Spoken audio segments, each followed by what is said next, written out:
Ladies and gentlemen, welcome to the Beantown Banter podcast. Hunter on the move, racing back, it's over his head, it's gone, it's into the bullpen, this game is tied, Rebuttal is on the top of the crease, Red Sox score! Bergeron! Driving forward, diving to the goal line! A touchdown! And a title! Anything's possible!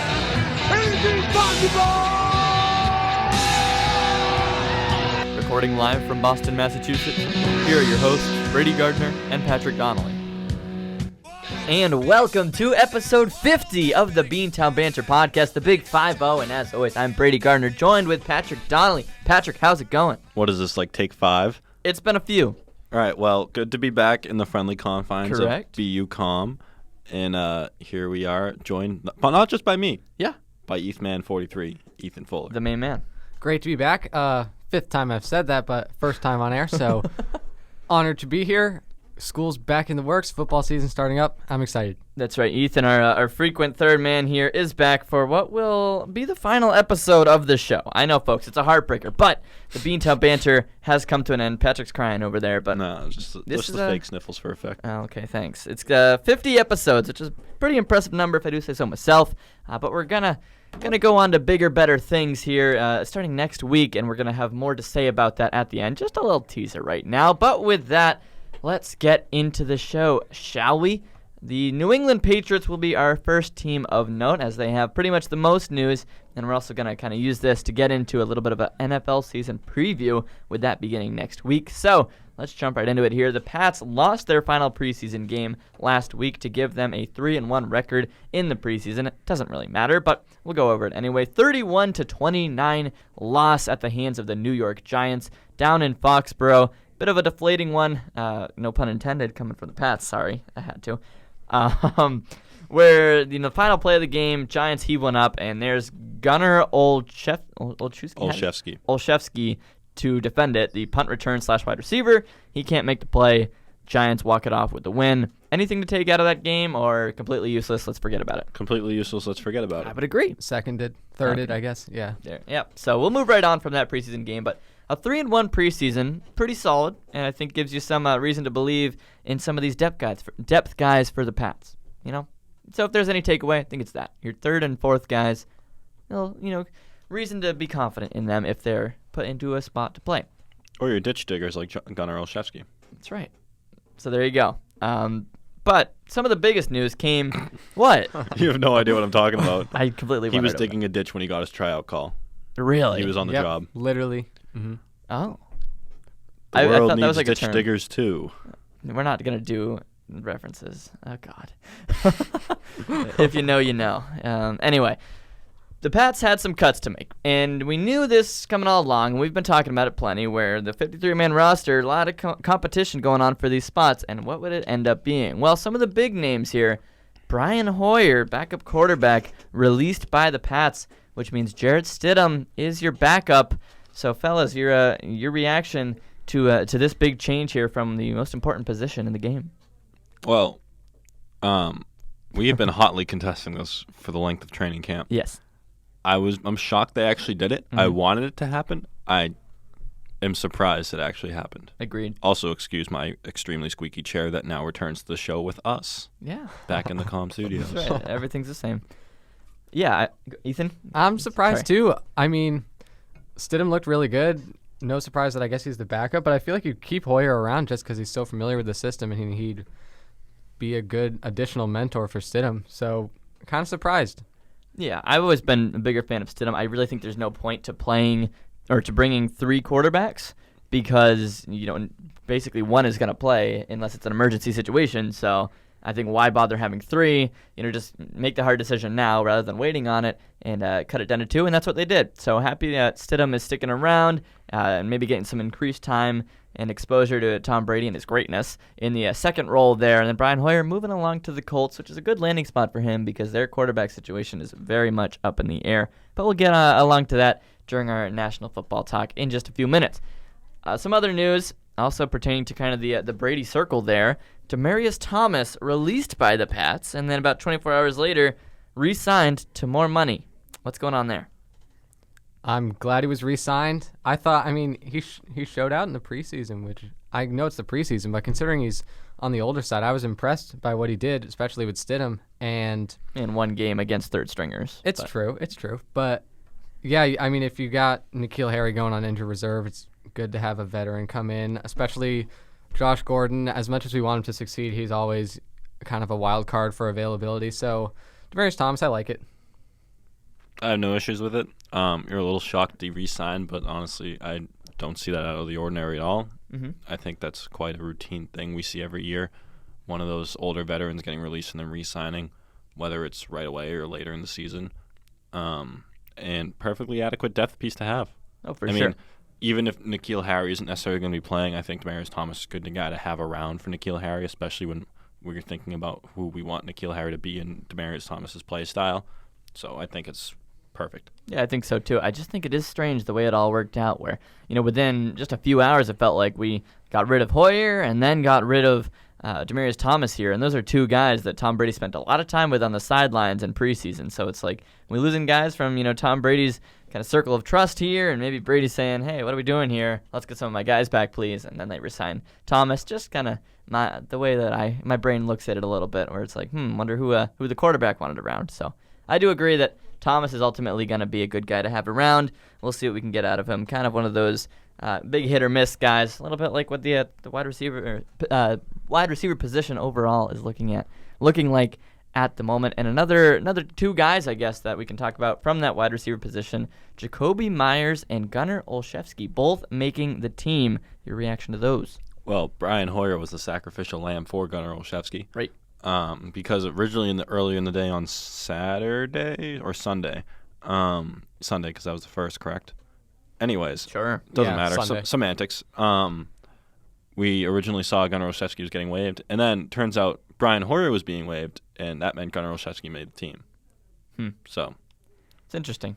Yeah, Myers is great. Olszewski was great. We all saw that. I'm always skeptical of these kind of training camp preseason superstars because for every Julian Edelman explosion, there's Kembrell Tompkins or there's Sudfeld. I don't even remember his first name. Zach Sudfeld, tight end, who's going to be the next Gronk and just went absolutely nowhere. So it's cool that these guys made the team. I like that the Pats at least give these undrafted players a chance.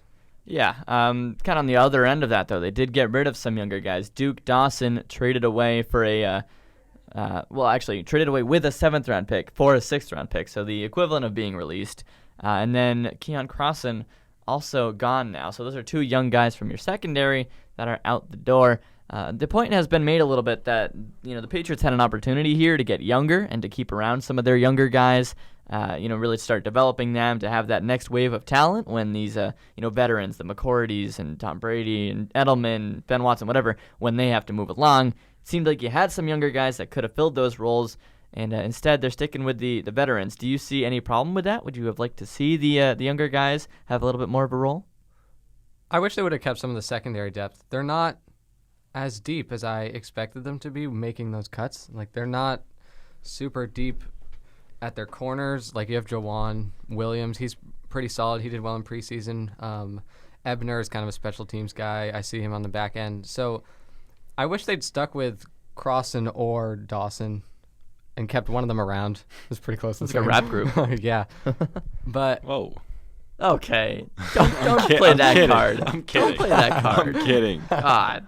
But yeah, maybe like cut a vet that you don't really need and keep one of those corners around because their secondary is pretty old too. Yeah. So I don't know. It's okay, I guess. I mean, it is interesting because, you look at cornerback. They're pretty solid on cornerback when you get Jason McCourty, then J.C. Jackson, and then Stephon Gilmore, and then Jonathan Jones. I think your 1 and 2 there is pretty good. Obviously, Ethan said where you get into the 3s is where it gets dicey. You have Jawan Williams, but Obi Melifonwu. I think I said that right. Yep. Honestly, I've never heard of him before. So, complete wild card there. We're just going to be point blank there. And then after Patrick Chung, you get Duron Harmon. You know what you're going to get there. And then after free safeties, Nate Ebner. Nate Ebner's probably played, probably on one hand, you can count the snaps on defense he's played. Mm-hmm. Yeah. Yeah, my reaction to it really, this whole argument about should they keep around these younger guys and develop them because they look like they have the talent to fulfill those spots. It's like, yes, but the Patriots don't run things like every other team does, where other teams would say, all right, let's cut some of these older guys so that we can bring in younger guys, try to be stronger for the future. The Patriots just have this knack for always finding these veterans, getting as much out of them as possible, and then once their time has come and they're done with the team, you just pick up the next guy and you play on. Like so you don't need to develop guys. And I'm not terribly worried about it either, because we see whether it's the draft or undrafted free agents, always quantity over quality, and people. We always see here, the Patriots can't develop a first-round wide receiver and such like that, and that's why we're so holding our breath when N'Keal Harry on IR here. We're really want it to work out. But, I mean, we've seen in deeper rounds with these defensive prospects that just come out of nowhere. Yeah, and they don't need to develop wide receivers. Their wide receivers have been fine. I know this is probably naive. Patriots fans here talking about, Patrick, you'd have thought? What do you mean they don't need to develop wide receivers? Their wide receivers Julian have Edelman's not going survived. to be here for the rest of it, for 10 more years. We saw him sign likely his last contract over the offseason. Yeah, and then some guy will come down from the clouds to replace him. This is just the Patriot way. This is how it works. But we take that for granted. Of course. What if 1 year it stops? What if 1 year they just bust after bust after bust? That's why we need. That's why I'm desperately hoping N'Keal Harry pans out. Yeah, I'm with Patrick on this one. You can't just. I want this kid Gunnar to work out. Olszewski's not just going to be Julian Edelman. I'm not saying that. There's a chance. Bill Belichick talked about him, Julian Edelman, so there's obviously a chance. Maybe he sees potential there, but we don't know. We don't know with N'Keal Harry either. We're just we're seriously hoping. Well, of course. But if this were any other team, you'd really need N'Keal Harry. I feel like you're the Patriots, and that, first-round talent isn't as important as it would be with other teams. That's just the Patriot, and that's the way they do things. It's just they're always able to fix these gaps in some way or another, whether it's relying on the run game or playing better defense the way they did last year. They just find ways to win. But we talk about, going back to the wide receiver point. Sorry to hammer this, but please do. I mean, especially around the draft, we were oh my God, they tight end and wide receiver, they're going to have no passing game next year. They still really don't have a tight end. I mean, we'll see what Matt Lacoste does. He was solid in preseason, but right now he's your starter. I'd rather have Benjamin Watson there, but he's suspended for reasons. For reasons. But we get to Julian Edelman, or not Julian Edelman, so we go to wide receiver. Your three starters, Julian Edelman, Josh Gordon, Demaryius Thomas, unless Philip Dorsett starts over Demaryius Thomas. Then after that, you have Jacoby Myers and Cameron Meredith, who's out. And then Matthew Slater. Yeah. Followed by N'Keal Harry on IR. We were feeling a lot better about the wide receivers with N'Keal Harry there. Mm-hmm. And we said, barring Josh Gordon comes back. Josh Gordon comes back, you lose N'Keal Harry. So basically you're back to square one. Or square two. Because N'Keal Harry brought you to square two. Because you don't know what you're getting with Demaryius Thomas in the regular season. And like Ethan said, Josh Gordon, it's a bit of a flight risk, as much as I hate to say it. As much as I love him on the field. I don't know if you've ever said that before. As much as I love him on the field, he's a flight risk. You don't know. And you want to think this round of rehab that was all paid for and everything seemed to go as smoothly as possible, you hope to God that's the last one. Sure. Yeah, and if you look at this entire wide receiver depth chart right now, there's so many concerns. We've mentioned Josh Gordon. Edelman is an injury risk. Demaryius Thomas is older. He could be an injury risk. Jacoby Myers and Olszewski are training camp superstars who could just be Kembrell Tompkins. Olszewski's not even on the depth chart here. on ESPN, that is. On CBS, it's got him as a backup. Well, he's not even on the fourth. So that's probably oversight on ESPN. Yeah. Then you got, I see Slater's not a wide receiver. He's a special teams specialist. Yeah, he's only lined up at wide receiver at garbage time. And then you have Philip Dorsett, who is radically inconsistent in every game he plays. So who Bill Belichick doesn't trust Phil Dorsett. Yeah. So at their peak, this is a really good receiving core, but there's so many different ways this could go wrong. And now I hate to play the 2-6 card here and just be oh my God, the sky is falling. Oh God, please. Here we go. But give me a break. But I fully expect this team to do well. But I'm just saying down the road, or say things don't say just for whatever reason, nothing clicks. You're high and dry. Where are we now? You got Tom Brady, you got Bill Belichick, and they figure it out. As long as they're only here, so many more years we can say that. And, sure, and take advantage of what you have. And I get short term, I feel good about this Patriots team. I think they could go 13-3, maybe 14-2, and they're going to contend for a Super Bowl. Just even better than I did last year. I think this team's really solid. I feel great about them too. This is the first time in probably since Kevin Falk that you have a premier ground game. Yep. Because James White and Dion Lewis were all well and good, but you were all right, this is really just by committee here. You know who the number one guy is. It's Sony Michel. On the ground. And on the ground, exactly. I don't know if he's ever caught a pass ever. He actually did towards the end of the season. He was getting Well, more. either way, we don't need him He's to. showing Like he can- Burkhead we can don't do need that. him to do it. White Rex Burkhead is amazing. James White can do it. They kind of forced Damian Harris into doing that too. Yeah. But we also know he can potentially be the premier on the ground talent too. Imagine rotating him and Sony Michel down the road. That'd be insane. Is this the deepest running back pool we've seen I think. on the In a past long time. Like, I think so. in the Brady era, at least. And that's where we get all the talk about being a run-first offense this year. I'm fine with it. I'm fine with it too. And you don't need the Because- wide receivers. because- All right. Goodness. Yeah, because Julian Edelman's is going to catch 15 passes a game, and those are going to be Tom's 15 throws. Or Matt Lacoste will get 2. Yeah. All right. So there you go. Those are our thoughts with the Patriots. Wow. That was spicy. And James White will get 10.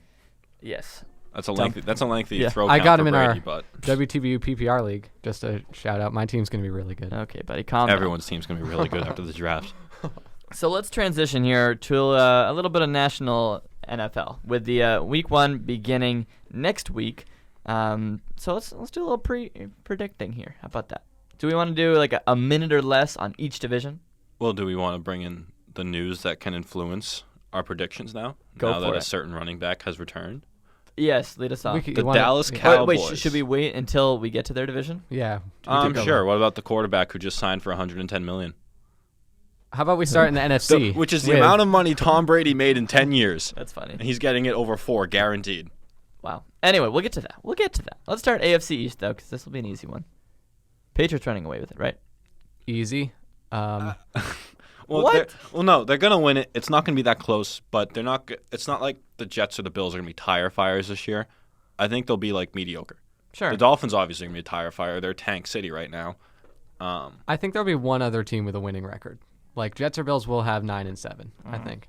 Yeah. I see. Yeah, hovering around 500, maybe a little better. Right. For the Okay. Jets and Bills. Easy. AFC West. Who we got? Chiefs. That's a good question. The Chiefs' offense is just unbelievable, and they got McCoy Yeah. too. So I don't know if I love that, though. He's a guy that really depends on a big workload, and so I don't know if he's going to force away some. true. I don't even think he'll McCoy's start. not. It's Yeah, gonna be- he's not even it's going to gonna start. be He's going to be like Williams. 3. Okay. But their offense is just unbelievable. Mahomes obviously is going to regress, but he's still going to throw 40 touchdowns and just be the human highlight reel that the NFL needs right now. Their defense is like inconsistent, but they get off enough big plays that the Chiefs, I think, are going to pull away. I like the Chargers too. I think Mike Williams is going to break out as a number 2 receiver.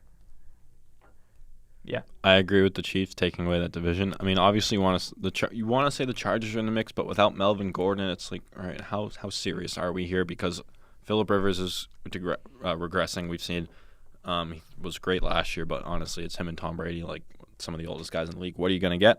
You want to? I mean, the Broncos. Flacco's a total wild card, but they're not deep enough at running back or wide receiver to just really take them seriously.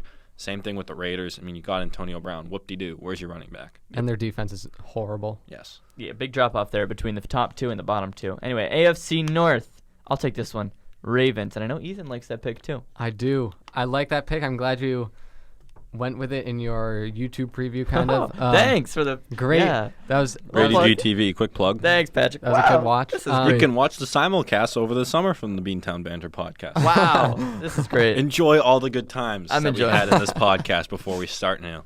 Yeah, that was nice. Yeah, if you wanna, you do your thing on the Ravens. I know it's your original take. I don't know. I feel like there are a lot of question marks in terms of the Browns, the Steelers, and the Bengals are just like not even close. But I feel like the Ravens, they got a good young quarterback in place. He did kind of fall off towards the end there, but I think with a year under his belt, I think he will be stronger this season. John Harbaugh, always a solid coach. I think they'll be the most consistent team in that division, and that's what'll win it for him.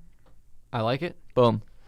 My thing, I'm going to say something on the Bengals, not a positive. I don't understand. Oh, wow. Don't understand with all of the rapid QB carousels why the Bengals are still hanging on to Andy Dalton. I think he's the most slightly below average guy in the league, and he limits their ceiling, and I think he should be a backup because there's plenty of better options out there. Or just tank. Wow. Just Sad tank.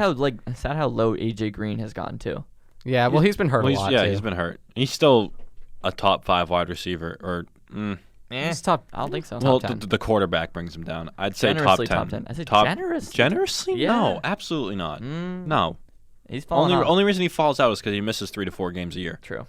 All right, Steelers, are they going to make a run or No. No. You haven't even heard my division winner prediction yet. My apology. You say the Browns. Is it The the Cleveland Browns. Oh. God.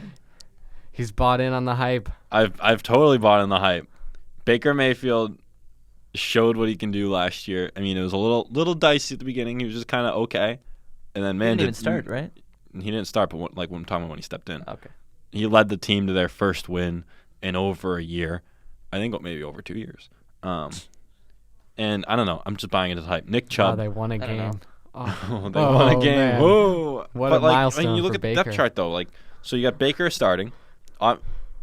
Obviously, pencil him in at QB1. Who else is going to start? Drew Stanton. Then you have Nick Chubb. You know what you're going to get there. Running back 1. Do you? I mean, we're just assuming this. A lot of this is just assuming that the guys who had great years last year are just going to keep building. Like rookie That's a lot of seasons, they don't fall. assumptions. Well, that's a lot of assumptions about Lamar Jackson. Okay, fine. Yeah. Come on. I don't like this. I mean, the AFC North is just a ton of assumption games. Well, of course. Because we assume Ben Roethlisberger won't be that good. He won't. But we don't know. Yeah, I just think the Browns, they have such hype around them. They're probably But one of the you- most exciting teams on paper in the league, but they don't have the experience winning. Yeah, Even like but- the guys they bring in, Odell Beckham Jr., has he ever won ever? No. So I think they're just going to get swept up in this whole, we're going to be great this But year. where were the Patriots before they won? A bunch of losers. Okay. I hate back. I hate to do that. I'm not saying the Browns are going to be like the Patriots, but I think that's just silly unless it comes down to playoffs where this is regular season football. Experience doesn't mean a ton. Okay, but I don't know. It seems like they got a fantasy team over there a little bit. It does, and that's Feels why like- I'm picking them. It looks so good on paper. And maybe I am falling into the trap, but Baker Mayfield, Nick Chubb, then you go down the wide receiver, Odell Beckham Jr., Jarvis Landry, and then once Antonio Callaway's not suspended, you have him at wide receiver 3. And then David Njoku, who last year was his second year, I believe. He's been onwards and upwards his first 2 years. And then you go on defense, Myles Garrett, come on. Yeah, I think their defense is underrated. I think it's going to be good this year. Olivier Vernon. Who? Never mind. Never heard of him. Anyway, so yeah, I think they have. I just kind of picked out a name I knew there, but aside from Myles Garrett, but they did it by committee last year, and I don't expect anything different this year. That'll probably be the closest division in the AFC, I would say. But Yes. the last one, AFC South, and the big news here, Andrew Luck retiring, and that pretty much puts the entire division up in the air. So who do we have Could there? also be the closest division in the AFC. Could. I think both these divisions, 10 and 6, could take it. This could be, it could be a division of very bad AFC teams. North 8 and 8 could take it. Ugh. I don't see any of those teams going 8 or the division winner going 8 and 8. I think the Ravens, Browns, or Steelers could all be 10 and 6. Jeez. I think that's Generous for the Portland's- Steelers. All right, AFC South, who do you Well, have? you know, James Conner's just going to put that team on his back. Juju. What? Whatever. Not going back to it. The corpse of Ben Roethlisberger is going to throw to Juju every time. Mm, And that's enough of that. On to the AFC South. please. I think my pick's going to be the Texans. I think the Texans they're pretty underrated this year. Yes. I think Deshaun Watson is going to explode Yes. like Cam Newton did in the third, fourth years of his career. And Yes. he's got the best wide receiver in the game on his team. Yes. He's got Duke Johnson, who's a pretty solid pass catching back. Yes. He's got a great offensive line, I think. Doesn't he have a good offensive line now? He does. JJ Watt is on your defense, so you're going to be pretty good. Jadeveon Clowney's gone. Clowney's gone, but But I he mean, was hurt most yeah, last he was hurt year. so and- much. And you saw what they did when they were finally clicking last year. Exactly. Yeah. So And I the think, year before when Watt was hurt and they just had Clowney. I think they could be a surprise buy team. Any chance the Jaguars make a run at it? No. No? I don't like Foles Fournette enough. gets healthy. Foles gets some magic going. Tom Coughlin's So still as around. much as I think Foles was the guy for Philly, I'm very interested to see him being the week 1 starter rather than just Wentz is down again. Let's go, Foles. Exactly. The He's the guy. The Colts, I mean, they'll be in the mix, but nothing serious. I want the Colts to win. I want them It's to be in the fun. mix too. I want to see Brissett do well. With Hoyer as his backup. That'd Yeah, I be don't cool. see it. Titans, they're just too much of an okay team with the rest of their division. The Jaguars and Texans will probably be 1 and 2. Here's your hot take. Brian Hoyer's going to start a game this year. He probably will. From a benching, you think, or an injury? Probably an injury, actually, but he'll find a way to start a game. That's all I'm saying. I think that division is the Texans. Yeah, By and far. but it won't be pretty. Well, because but they're so deep at wide receiver. DeAndre Hopkins, Will Fuller, and Kiki Kuti. Yeah. I don't know if I said that right. Nice. No, that's right. Yeah, it is. Jeez. But all right. I mean, all three. I think all 3 of those guys could do really well. And Deshaun Watson, obviously, wasn't he hurt last year too? I think he was coming off his ACL, so he's probably That's still getting correct. healthy. He was coming off the ACL after his rookie season was derailed after he came out of the gates hot. All right. NFC East. Patrick, I know you have some news over there, so take it away. NFC East. So, Ezekiel Elliott and the Dallas Cowboys, after all summer long holdout, have agreed to 8 years. Six. Right? 6. Wasn't it 6? I don't know. I saw something. But they said 6 years, but it would keep him in Dallas for 8. I don't know. God. So 6 years is the term on the contract, technically. Sure. Mm-hmm. So 6 years, $90 million, $60 million guaranteed, correct? Nuts for a running back. Crazy. Highest paid That is running back nuts. of all time. Jeez. Who's to say he's even going to be healthy for 6 years? That's the Well, I know. That's He definitely won't That's why be, the term yeah. is absolutely absurd for a running back. Exactly. I mean, good for you sticking it to the man and getting yours, Zeke. Like, thank God players are finally getting paid. Like, because we see trade values mean nothing in the NFL. Yep. Mm-hmm. Where we traded this. Who did the Patriots Duke trade? Duke Dawson, sorry. Duke second Dawson round pick. and a 7th for a 6th. That makes no sense. I'm sorry. That was pretty loud into the mic. Passion. Did that hit red? I'm Did that hit showing red it. on the recording? We've been hitting red quite a bit. Oh, let's go. I just haven't really cared enough to play with the things. Oh, good. I mean, it sounds good in the earphones, so maybe I sounded so old saying earphones. Earphones. Anywho, So can the Eagles overtake the Cowboys, No. or is it the Cowboys division? it's the Cowboys division. Thought so. But it's also the fact that that's another division where like 9-7 is going to take it. Because I don't see the Cowboys Seems Cowboys low. being good enough to be like 13-3. I feel like the Giants and the Redskins are going to be so bad that the Cowboys and Eagles will get a decent amount of wins because they'll just wipe those. I mean, the two Eagles teams. have 8-8 written all over them. really? That's true. I mean, I feel like they got a ton of skill position guys on offense. Yeah, I don't Like, their believe in offense could be Carson Wentz, good. But we saw how out of sync the defense was last year, That's true. and how just at times they just look plain awful. And you don't. I mean, Carson Wentz. Oh, he's healthy for once. You don't know. He's gotten hurt every year so far. Not proven. Who's their backup this year? Nate Sudfeld. Wasn't he also hurt in the preseason? Is he healthy now? He's They got he's Josh still McCown. out. So it's Josh McCown is part. Have you good. seen this? He's part-time teaching at a high school while he's the backup Yeah, quarterback. he came out of retirement. Right. And he's been a starter at times, so. Yeah, but he's Come on, a starter on He bad hasn't- he teams. hasn't been the playing- Jets and the Browns. He's still starting. he's not even committed to his team full time. He's teaching at a high school. Interesting. That's pretty cool, though. I mean, come on. I mean, if Wentz goes down, it's down the drain. Yeah. You don't have Nick Foles stepping in here this year. You don't have Case Keenum. You don't have Sam Bradford. Right? He was on the. Yeah, Was and that he would Eagles? like I don't know if Keenum was, but Sam Bradford was. No, Keenum was Vikings, but Bradford I thought Keenum was both. Anywho, Nice. it's down the pipeline. It's in the memory. gotcha. Who cares at this point? Either way, the comparable is there. You don't have someone what you're going to get out of stepping in. Like Nate Sudfeld. Come on. Come on. Josh McCown isn't even in it. NFC West. Ethan, who you got? Ooh, I like the Rams again. I'm hoping Gurley bounces back. I don't really. Was that injury related that kind of slowed him up at the end of the Yes. year? So I'm hoping he bounces back. Otherwise, it's pretty much the same team. Aaron Donald is the most dominant player we've seen since like prime J.J. Watt. So Right. I think it's pretty easily the Rams. There's not really too much different there. And another relatively low quality division. Like the Cardinals not going to do anything, even though Kyler Murray will be exciting. I think he's going to get swallowed up because defenses will be focused on him. And I think the 49ers, Jimmy G doesn't really look like himself just yet. So Niners are a wild card. Seattle. Really? It's just. Oh, No, a wild sorry. card in what you're going to get, not Got a it. wild Yeah. card team. I agree with that. Seattle. Scared me there for a second. Seattle's just got, again, mediocre written all over them. 8-8. They're going to be the Um, 6th seed. Maybe. Yeah, I mean, and then that's going to be it. it's the Rams division. Speaking of the Rams, Jared Goff. Oh yes, go ahead.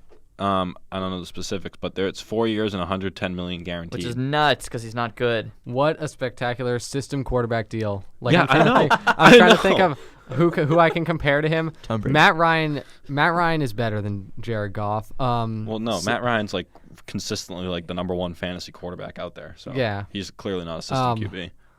Goff is like Case Keenum.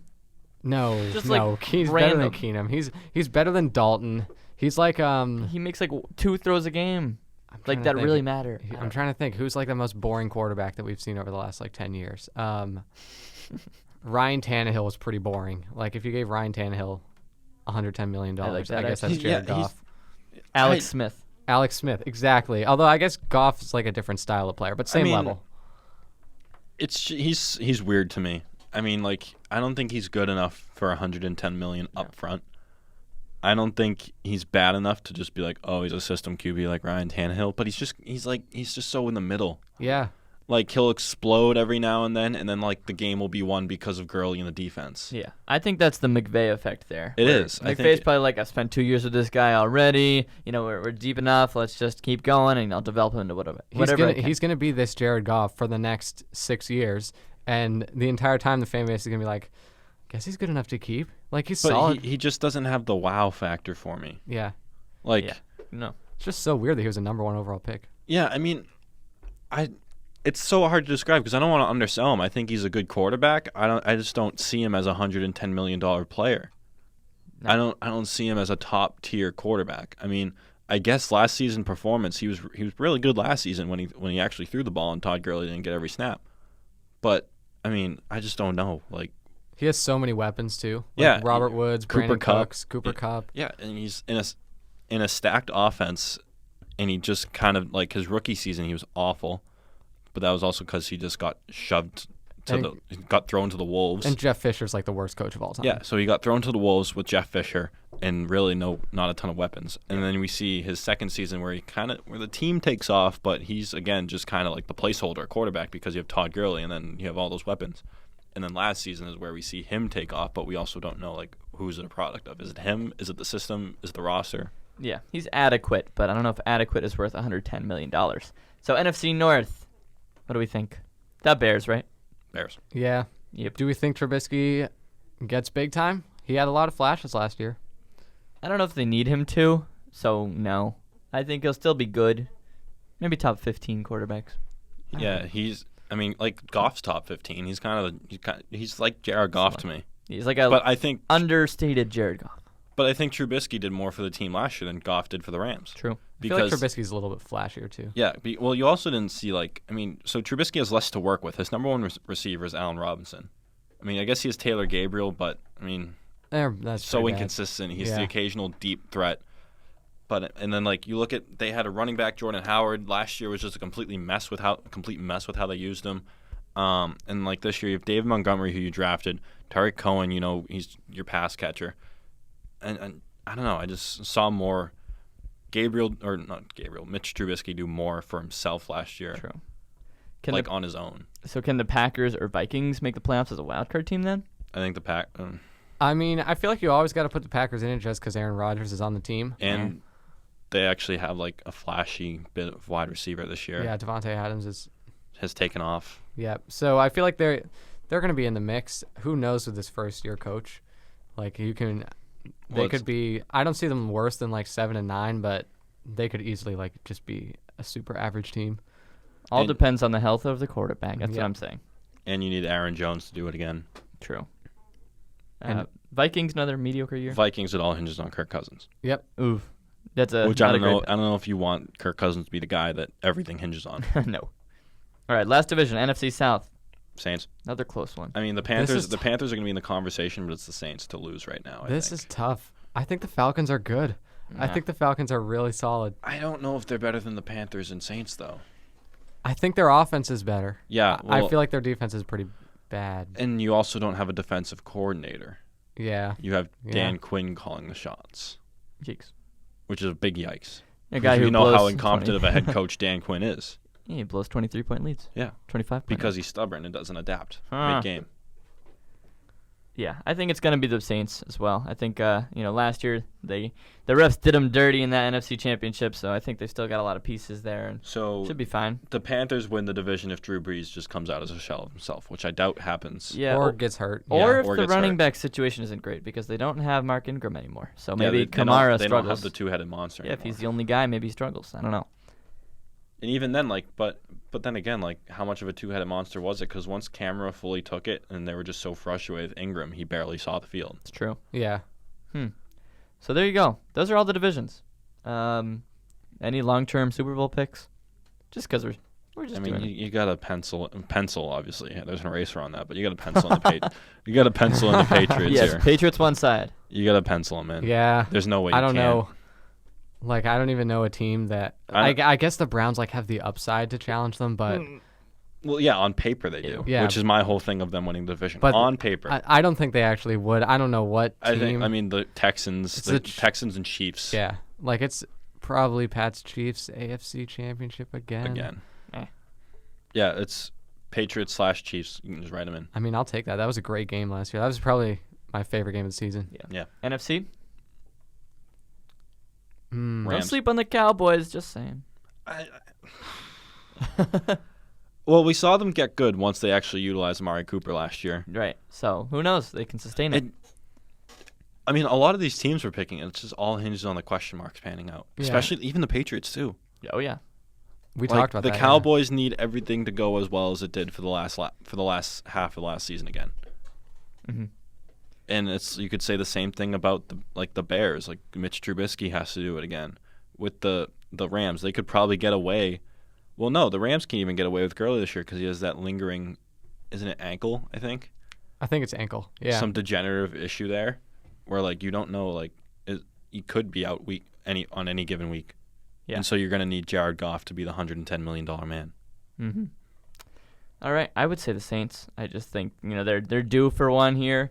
They I'll haven't say the been Saints, too. 10 years. I'm going. Yeah, they're in the mix at least. Saints or Rams. I'm with that. I hate to be generic and pick the same last year. Four. The conference championship games again, but I think it's going to be. Those are the I guess final they're the four. four best teams still. They are. All We haven't seen otherwise. I mean, outside of that top four, I mean, the Bears are, I think, right there. Mm-hmm. So there especially with the defense. Yeah. So outside of the top four, I think right there you have the Bears, Houston, and Cowboys. Nice. So that's the NFL. Thorough. Good stuff. Very thorough, but that's good. That is 36 minutes on the Patriots and NFL. Love it. Ethan, when's your class? My class is at 3:35, so I probably got till 3:15. Just want to make sure I can find it because it's in a really weird spot. You want to do Celtics right now then? Yeah. All right. I'm We're okay going to with wait that. on the Red Sox because they don't really deserve Very the spot. uninspiring. They don't deserve any talk. Just shout out Nelson Cruz for me. Okay, fine. Celtics talk. Ethan, any news within the last week on the Boston Celtics? So we got Team USA basketball. I don't know if you guys have been following that too much. Nope. In and out. It is ridiculous because ESPN Plus is the only carrier for any of the FIBA. So And they're all at like 8 a.m. Yep, all at 8 a.m. or earlier. I think the ones today were at like 3:30 in the morning.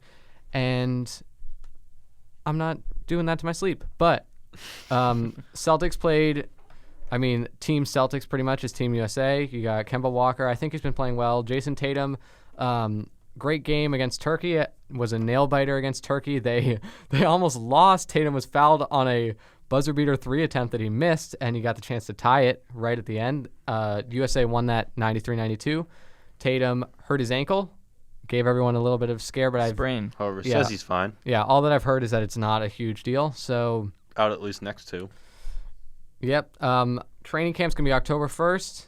Other than that, it's pretty quiet for the Celtics. I think everyone pretty much is waiting on Taco Fall, hoping he makes the roster. Health for Romeo Langford, and just ending up wanting to get to preseason to see if this roster can gel. So nothing super crazy on the Celtics right now, unless you're a big FIBA guy. Well, that was more than Patrick and I would have come up with, so thank you. You're welcome. Appreciate it. It's tough. This is the dog days of NBA. All dead, but they'll get going soon, right? Yep. Couple weeks? I think there's a single preseason game right at the end of September, and then you got full slate October, and then I think opening day is October 22nd or 3rd, and Celtics played is it Sixers? I think it's Sixers opening night. All Or right. maybe that's Nets. It might be Nets. Cool. Do we jump into the Red Sox now? You can. If we have to. Okay, fine. if we will. we have We're to. going to be sad about the Red Sox. Well, so the Sox finished off their West Coast swing on a relatively good note. They went 7-2 on it, which was pretty much what you needed. That's pretty good baseball if you're not 6 games back, but whatever. They beat San Diego 2-3. Colorado, they got the sweep in 2 games, and then LA Angels, they took 2 of 3. Returning home here, though, with some good competition, they did lose last night to the Minnesota Twins, 6-5, in which Rick Porcello got slapped around, including back-to-back home runs to dead center, which you barely ever see at Fenway Park, but that's just the way he was going. Second one was a laser. Yeah, Rockets. It was back-to-back, right? No, it was. One between. It went home run to start of the inning. I think it was first pitch of the inning, or second. It was one of those. And then I think it was a 3-run home. No, it was a 2-run home run. Correct? Yeah, it was. No, 2-run was the second one. So yeah, I think he gave up a home run. Guy got on. Yeah, another one. correct. Gave up a Same single. exact spot. Gave up a single. Probably the same guy caught it in center field. No, the first one was more middle towards the scoreboard. The other one was just a laser underneath into the camera deck underneath the Bank of America scoreboard. It's a rocket, though. Yeah, it was a laser. Rafael Devers did make it interesting with his lone hit of the night, which was a 3-run home run. And so it gave you a little bit of hope, like somehow the offense might dig their way out of it. But no, they fell short by 1 run, losing 6-5. And so that puts them 5.5 games back of the of the Oakland A's, holding on to that second wild card spot. A's actually tied with the Indians right now for that. So feels like that's the only race going on. Yeah, Tampa Bay, Oakland, and Cleveland. Red Sox still just like, we're still here. And everyone's like, no, you're not. Yeah, Ethan, do you believe in this Red Sox team? Nope. Okay. There's 24 games left, I think. 5.5 games back. Cleveland is good. Tampa Bay is playing well. Oakland is always in the mix. Yeah, I don't see any of them. They'd have to, A, play well, which I guess they've been doing, and B, one of these teams would have to fall off, which I don't see happening. So, yeah, nope, no hope. And Patrick and I said it last week, where it's like, yes, they're 5.5 back, but they've been there since like the All-Star game. You know, they haven't been chipping away at it. They've just been staying like idle at this spot, which is good. They're playing better, but they dug themselves such a hole that they can't recover. And that's kind of the way things are right now. Patrick, any thoughts? I 100% agree. They are done. Yeah, it's not great. But if you want to believe in anything, this next 6 games will tell you what this team is made of, because they take on the Twins 2 more times at Fenway during this midweek series before a weekend set 4 games with the New York Yankees. And I think that could very well be the stretch that ends the season. And I think the Yankees would love to do that, where they come into Fenway and they just sweep the floor with the Red Sox, and perhaps even get the sweep, and just really finish off the Sox. I'm sure that would bring the Yankees a lot of joy, so they'll probably be going for it. They've got Domingo Germán, Happ, Tanaka, and Paxton, so their best guys going. And no CC Sabathia, sad. But that's who they'll be pitching against the Sox. It could get ugly, and this could be the final week that we're even talking about the Red Sox being contenders. So let's enjoy it while it lasts. Maybe there's still a chance. Still swinging the bats relatively well. Who knows? And if you go 5 for 6 here, you never know what's going to happen. But will they go 5 for 6? No. Okay. Absolutely not. Well, that's pretty definitive right there. That's your Red Sox news. Not much else to cover with them. Do you have anything, Ethan? Nah, not really. All over. Is there a chance, like, if you don't make the playoffs, can you still get MVP recognition? Like, is Devers going to get anything if they miss the playoffs? Probably not. I mean, Mike Trout does in year out, which is so stupid, but yeah. You probably can. You can be valuable to your team without your team making the playoffs. God, stop. It's It's true. Mike Trout. It's yeah, Mike but Trout. let's stop at the popularity contest, will we? Mike Trout. True. Like, I understand he's probably the best player in baseball. I understand that he's obviously the best. One of top 3. No, he is absolutely the best. I'm just trying to do it with my limited national baseball knowledge. I'm trying to Okay. figure out if anyone's been having a better year. But yeah, he is the best. But at some point, the Angels got to do something. Like, I don't know. It's Not his problem. But He's doing everything he can. it just annoys me. Like I guess it's not as annoying now because the Red Sox don't really have a horse in the race. I don't know. I just don't like it. Like when Connor McDavid's winning MVP and the Oilers are a lottery team. Come on. Do you think MVP Oilers awards should include postseason performance? Yes. I'd agree with that. No, that's But- what the postseason MVP is yeah, for. but that's what But why not just have But one? you know it does anyways. Actually, no, because they vote on him before the postseason. Mm-hmm. Yeah. So there you go. I don't wish know. Devers would I get some just- recognition. He deserves it, but he probably won't. Like, there's no doubt Mike Trout is the best. There's no doubt that the Angels wouldn't be anywhere. Like, they'd be in the basement, which they still are, without him. But, like, I don't know. Like, Yeah. I mean, you figure if they're gonna do the best best lineup of the American League or something, you figure Devers has to be the third baseman there. He'll- What, Nolan Arenado? Or is he NL? Arenado's AL. Oh, you're Rockies right. are AL. Rockies Who was are I AL? thinking of? No, I meant NL. My bad. Yeah. Why was I thinking? I was thinking of a different third baseman. Um, Popular guy. He was the all-star third baseman for the American League. Never mind. Chapman? No. Yeah, he was one of them. Cha- I don't know what he's been up to, but I don't know. There you You're go. asking the Great. wrong people. sorry. Yeah. Well, then maybe we'll put you more in your element, Patrick. Want to move on to the Bruins? Sure. All right, do it. Oh, I'm taking it away. Right now. So captain's practice began today. Yeah. Training camp starts up within a week or so, I think. Rookie camp and the prospect showcase begins in Buffalo this weekend. Anders Bjork is one of the players on the rookie camp roster and prospects challenge roster, which is interesting because he's 23 and has played 50 NHL games. But I guess with his progression track being injury riddled, I guess he can still be considered a prospect, I guess, in the Bruins' eyes. Alex Bregman. That's who I was thinking of. Yes. How good has he really been? He's been I mean, good. he's just Devers surrounded definitely by better. so many better players in Houston, though. I think Yeah. Devers has been better. Anyway, carry on. So big year for Anders Bjork coming up. He's probably going to start the year in Providence. I mean, perfect world scenario.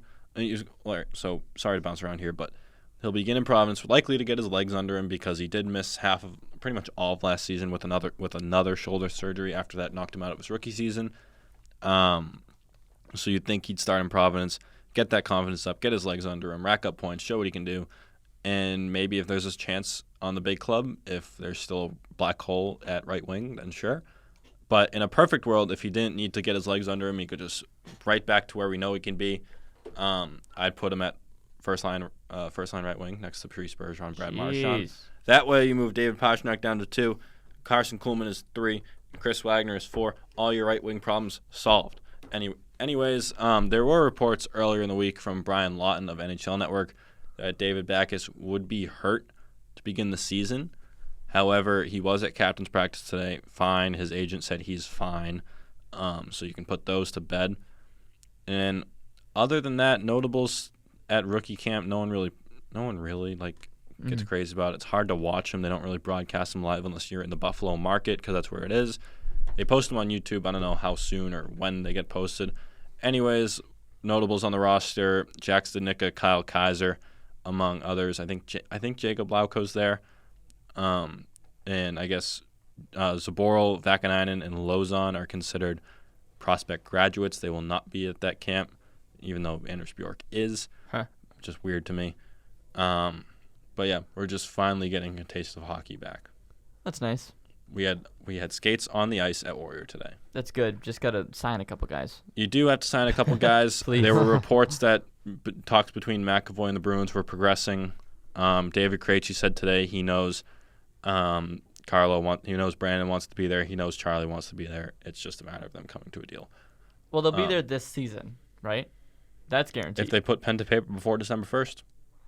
That's a lot of time. Really? If you're a restricted free agent and you do not sign by September 1st, you are done for the year. December 1st? I mean December 1st. Okay. So as of this moment, Brandon Carlo and Charlie McAvoy are not playing for the Bruins game 1. No. Because no. they're not signed. Oh no. That's a long time. You still got 3 months? So do they still train with the team? Are they going to get these kind of cannot things? participate in training camp. Oh my God! Can we get pen to paper, please, soon? I mean, we saw Torrey Krug and Riley Smith sign on the eve of the season a couple of years ago. Jeez, I didn't realize that. Yeah, Wow. Torrey Krug and Riley Smith held out pretty much all of training camp. They probably do their own training on the side, though. Well, yeah. I mean, we have Mitch Marner going to skate in Zurich Yeah. because he's holding out that long. I mean, it's just ridiculous with the RFAs. I mean, sorry to get into the CBA talk here, but speaking of, owners did just not opt out of the current CBA, which means it'll run until the end of the 2021-22 season, and then we can worry about a lockout. Yay. Because if they opted out, it would have ended next September. But we look at just this summer between the RFAs that haven't signed: Mitch Marner, Braden Point, Charlie McAvoy, Brock Besser, Patrick Laine. And the list goes on. Like Matthew Tkachuk, Kyle Connor. It's getting ridiculous, quite frankly. Ivan Provorov. It's all these guys who are top flight players who are so important to their team holding out because, sorry for the mic squeak. I was adjusting it because I'm sitting up now. It's just, I think it's ridiculous. And I mean, like, good for the players for getting theirs. Like, get paid as soon as you can. You don't know how long you're going to last in this league. Nothing's guaranteed. But, I mean, something has to happen either to the salary cap structure or on a more specific term to the salary cap structure on second contracts. Yeah. Because we can't have Austin Matthews jumping from $925,000 per year for 3 years off his ELC, all of a sudden to 5 years, $10.25 million. That's just ridiculous. For Austin Matthews, who has not played a full season yet, who only has 73 points as a career high, granted it was a point per game, in 68 games, not 82. Like, and Mitch Marner, who was a 94-point player who wants as much as Matthews, but the Leafs are saying no because A, they don't have the cap space, and we get into this whole value of driving the bus. Oh, he's a winger, not a center. Give me a break. Mitch Marner is the best player on the Leafs by a mile. See, Ethan, this happens every week. No, I like You it. just sit back for like 5 minutes, and the pressure just gradually rises. And then we get into the Bruins where, like, Charlie McAvoy, they don't want to give him long-term and the money because of the injury concern. Well, we get into the fact, I told Ethan the other day, McAvoy's injuries have all been flukes. Concussion, heart issue, and I forget what the other one this year was, but they were like, they never happen. Like, of course they happen to this guy. And then I don't know what Brandon Carlo's holdup is. I mean, I guess it's good to see what McAvoy gets because you probably want to take care of McAvoy first. But at the same time, you don't want Brandon Carlo to feel like he's just getting scraps. But, I mean, something needs to happen in the next CBA. So just back to my point. Fun to watch, isn't it? Whether it's... No, it's good stuff. It's fiery. I mean, whether it's the NBA salary cap structure, because the NBA is the best-run league in the world. By a long shot, the NFL doesn't come close. The NHL is in the basement. The NHL is probably the worst-run league in the universe. Or the MLB. No, the NHL cannot market anything. They suck. Jeez. I saw that like Facebook post that went no viral. soap operas, just hockey. Are you kidding me? Yeah, I was like, We had an that's Uber a take, scandal that's last a take for the season. fans to make. That's Like, not for the league to actually We had put an out. Uber scandal a year ago. We had Brad Marchand licking people. Like, how was the Uber scandal in itself is a soap opera. We had David Pastrnak getting allegedly, we don't know, confirmed, getting drunk and falling and hurting his wrist Right. or his thumb. Excuse me, but like, all right, either adopt the NHL's or the NBA salary structure where it's a soft cap and a luxury tax, or put a cap on second contracts. Something has to happen in that regard because you can't have these holdouts going on. It's ridiculous. There you go. My gosh. Well, Ethan, I think you're probably trying to go. One I more do, note. Oh, here we go. I'll get this last note. The Bruins, so we know Danton Heinen, noted Bruins player. Yeah. You want to know the name of a guy the Bruins invited to I read prospects it. camp? I read it. I don't remember it. Dante Hanoun. Yep, same guy. Doppelganger. Danton Heinen on the Bruins roster and Dante Hanoun going to rookie camp. Nice. And they look, and if you read Dante Hanoun quickly, you're like, oh, they just spelled Danton Heinen. But That's funny.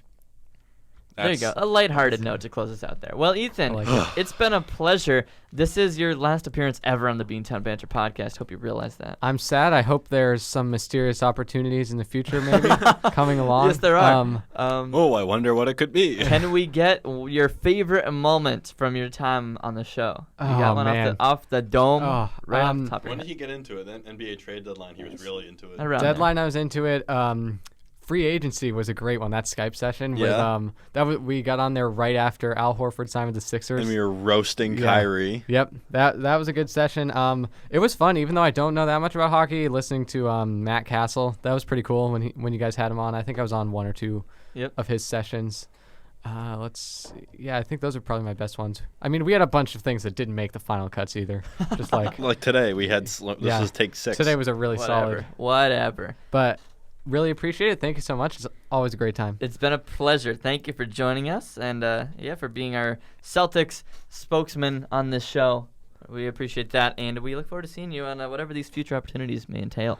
Oh, I'm excited to hear about it. Oh, Thanks. yes. Alrighty. Well, thank you, Ethan, and then there were two. So my turn to go off a little bit here. New England Revolution. I'm not going to get as in as Pat. We each get ours. You know, the I also- Revs. You go ahead. I mean, like, sorry, guys. I mean, I kind of get on tangents there when I get on the Bruins rants. Sure. But I thought it was very, very relevant to the status of It Charlie definitely was. McAvoy and Brandon Carlo. Yeah, entertaining content as well. If you don't sign David back as the 6x6, then you don't have this issue. Never mind. That's for another day. Oh, my God. He's healthy, though. He's healthy. Boo-hoo. Okay. The Revs had a tie He's with... going to be healthy in Providence. Yeah, oh, my God. Ethan is out. There he goes. The Revs tied at Toronto FC 1-1, and it was really a lucky one because the game-tying goal came from Gustavo Bol, La Pantera. Another little example of his heroics as of late for the Revs. And, it's kind of a game that I would say brought the Revs back down to earth a little bit because they've been kind of running through teams and really, making a name for themselves in the Eastern Conference pretty much all summer. And now you get into like a real big game with a team like Toronto FC, which is below you by just a point. And, you got lucky to even get away with a point in that game. So I just think that was a little bit of a wake-up call where, maybe you're not as good as you've been as of late.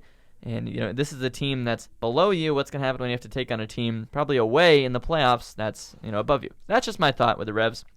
But good for them to get a point out of it and hold on to that 6th spot in the East.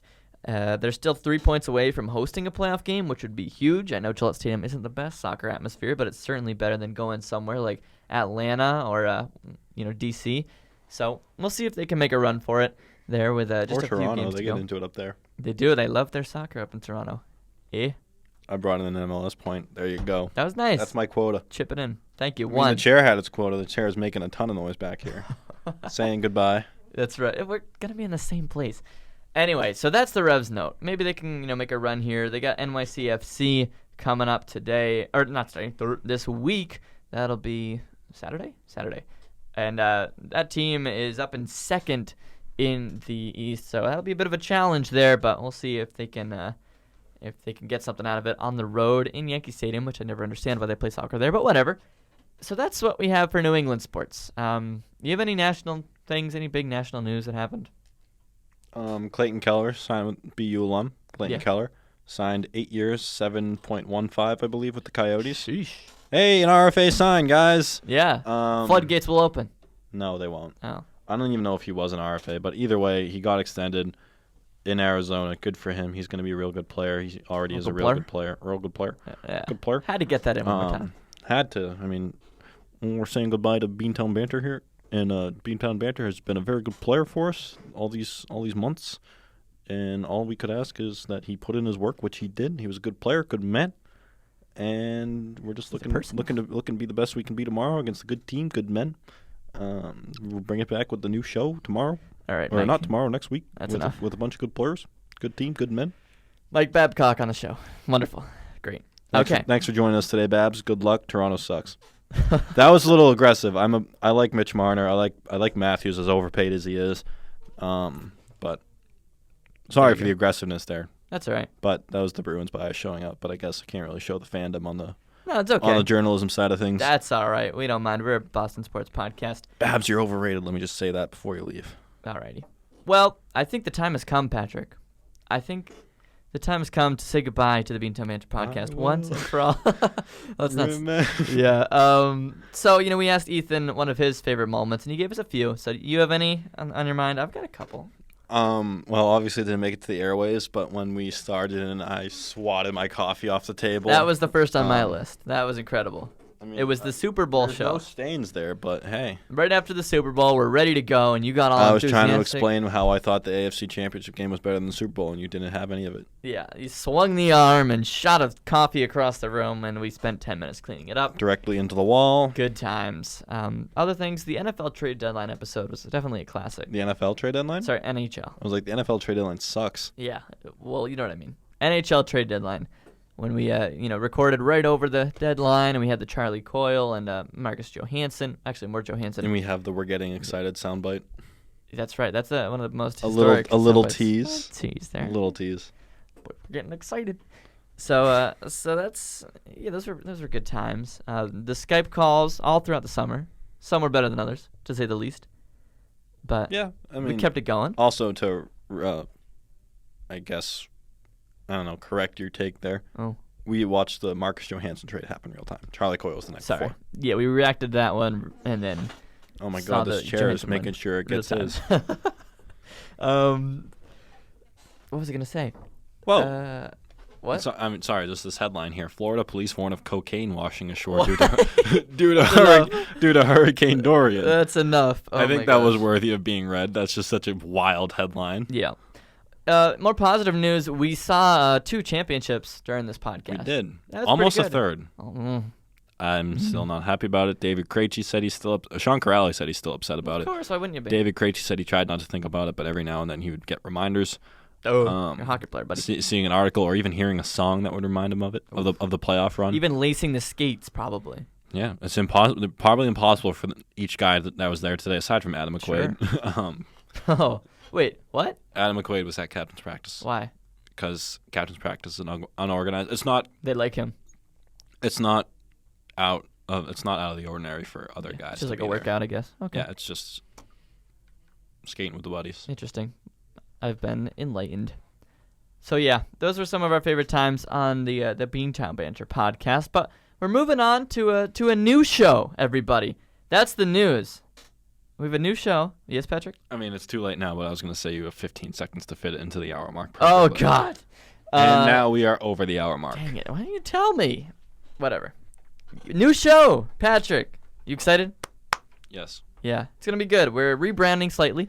It's going to be called the Duck Boat Report. I don't know if you could hear that drum roll there, but it happened. We're not doing ASMR, no. Yeah, the Duck Boat Report will be the new name of the podcast. We are moving along from the alliterative Beantown Banter, but I think we like the new name, and we're going to come up with some new graphics to go along with it. We've got a banging new intro, if I do say so myself. It'll be good. It'll be pretty much similar show with just a different title. You know, it'll be new count. Good. New count up. Start back at 1. We didn't miss a probably single won't go week. off the rails as much as we have today. Oh yeah, But we're having fun today. we're having a good time today. You know, we're finishing it off with a bang, to say the least. But yeah, we are starting back at 1. But it's been a good 50 weeks. We have not missed a single week since beginning this show in late September of 2018. And we'll have a year in our hearts. We'll have the year count in our Yeah, hearts. we'll probably mention it. You know, I'm assuming we're gonna draw we- similar listeners from in the next show as we do in this show. Oh, I hope so. Yeah, I would think so. I really hope so. All 10 of you out there, stick around, please. No, Maybe we can get into the 20s. I think we can. Let's Tell go. all your friends. But that'll do. I think this is where we draw the line, Patrick. Bum, bum, bum. Get Yep. the Price is Right losing horn. Oh my gosh. Any final words from you? Nothing really. I mean, it's tough to see the namesake that I came up with, Beantown Banter, go away. You did come up with it. But I mean, I also hated it from day one. we'll just get it out there. I hated it. I liked it for a little bit. I hated it from day one. We went with it because we couldn't think of anything better, and lo and behold, it took us a year to think of something better. Yeah, and we're not even sure if you've done that. We're not even sure if we've done that. We've got mixed we're reviews. we're already doubting the new show. I like it. Forget about what Brady just said. We'll edit that out. I personally like it. I like it too. I've heard some who don't, but you know what? I mean, You're always going to get haters. The intro's too good to not like it. Correct. You people hear that next week. It's going to be great. What a tease. That was a great tease. Nicely done. Hand for himself. Pat on the back. Love it. Anyway, folks, that will conclude the 50th and final episode of the Beantown Banter podcast. We thank you for sticking with us through the good and the bad. The last 50 weeks. Patrick's cracking up over this. Imagine if we had a simulcast again for the next show, and to start the beginning, we have one of those paper signs we see outside of restaurants. We've moved. This is what cracks you up. Okay, this is just what his mind comes up with, folks. This is what we're dealing with here. The creative process never sleeps. That's right. Okay. Well, if you've made it this long, it's miraculous, truly. But we thank you for joining us, for being the loyal listeners that we know you are, all of you out there. Now, don't go running away on us. It's the same Do show. not. Just be Same back. show. Same place. You'll still find us online on WTBU Sports. You'll still find us on the Brady GTV YouTube channel. SoundCloud, quick plug. That's right. You'll be able to find us. We just hope that you stick around. But that is it for this episode and the Beantown Banter podcast as a whole. It's been a pleasure. So we thank you for listening, and we will see you with a brand new show, the Duck Boat Report, starting next week.